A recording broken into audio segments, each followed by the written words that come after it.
Hello everyone, welcome back to my channel. कैसे हो आप सब? होप्स आप सब अच्छे होंगे, स्वस्थ होंगे और अपने कामों में व्यस्त होंगे और आपकी ब्लेसिंग की वजह से अच्छी हूँ मैं भी।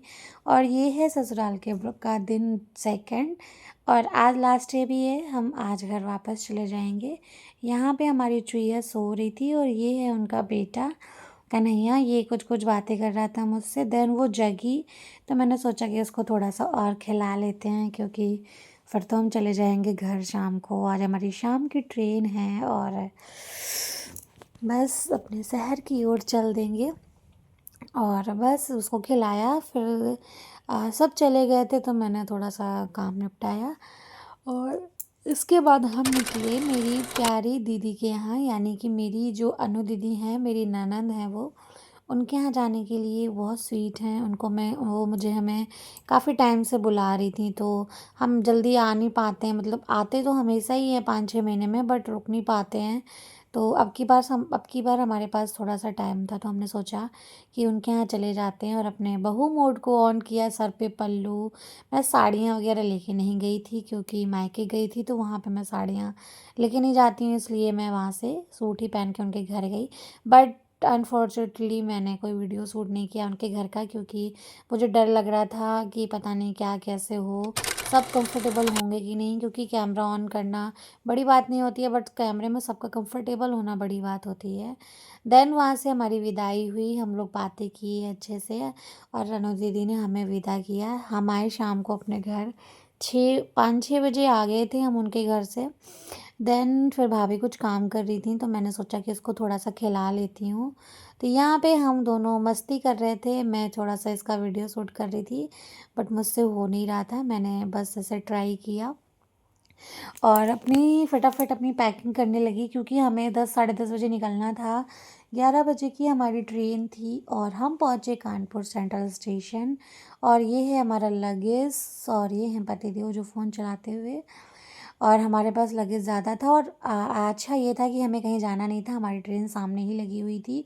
और ये हूँ मैं कैसी लग रही हूँ कमेंट करके ज़रूर बताना। और मैंने मेकअप वेकअप नहीं किया, बस हेयर स्टाइल कुछ किया था, बट वो अच्छे से हो नहीं पाया। और यहाँ पे सब मतलब काफ़ी भीड़ थी। एक तो सैटरडे का दिन था, आज से छुट्टियाँ भी ख़त्म हो गई थी होली की, तो सब अपने घर वापस जा रहे थे, तो भीड़ स्टेशन में होना लाजमी है। और मेरा भाई भी आ गया था स्टेशन पे क्या मतलब उसको भी जाना था हमारे साथ में, तो वो भी आ गया था। और यहाँ पे मौसी के बेटे उसको सी ऑफ करने आए थे और मैंने मंगाया था उनसे कवर, तो वो मेरे लिए प्यारे प्यारे क्यूट से 2 कवर भी लेके आया। और यहाँ पे हमारी ट्रेन हॉर्न दे रही थी, मतलब चलने के लिए रेडी हो रही थी।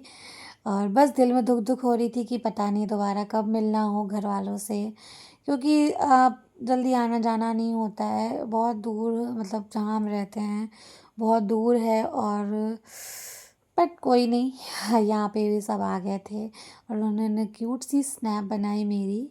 और बस सबसे विदा लिया, बाय किया सबको और चल दिया अपने शहर की ओर। और मेरी सीट मिडल थी तो मैं लेट गई थी। और बहुत टाइम बाद ऐसा हुआ कि मैं ट्रेन में सोई नहीं, तो मैं ट्रेन में सोती नहीं हूँ, बट फाइनली मुझे नींद आ गई क्योंकि बहुत थकान हो चुकी थी। और यहाँ पे मेरा भाई चला रहा था फ़ोन, मैंने उसकी भी क्लिप शूट कर लिया था। और फिर हम पहुँचे सुबह मॉर्निंग में दिल्ली उतर के हमने वहाँ से मेट्रो किया और पहुँच गए गुड़गांव।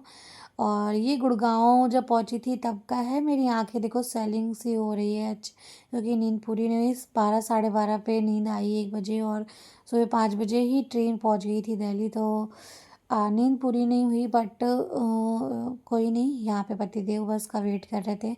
और गुड़गांव में हमारे साथ एक छोटी सी ट्रेजेडी भी हो गई है।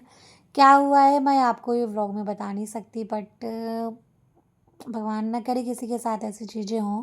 फिर हम पहुंच गए अपने घर और मैंने बनाया चाय और फिर हम लोगों ने चाय नाश्ता करके घर के काम निपटाए, क्योंकि 1 महीने बाद जब मैं घर आई थी तो घर की हालत बहुत बुरी हो रखी थी, सामान सब तरफ फैला हुआ था, तो घर को साफ़ सफाई भी करना था। फिर शाम को मैं और पतिदेव गए थोड़ा सा घूमने। और thank you for watching this video. Her her Mahadev, love you all.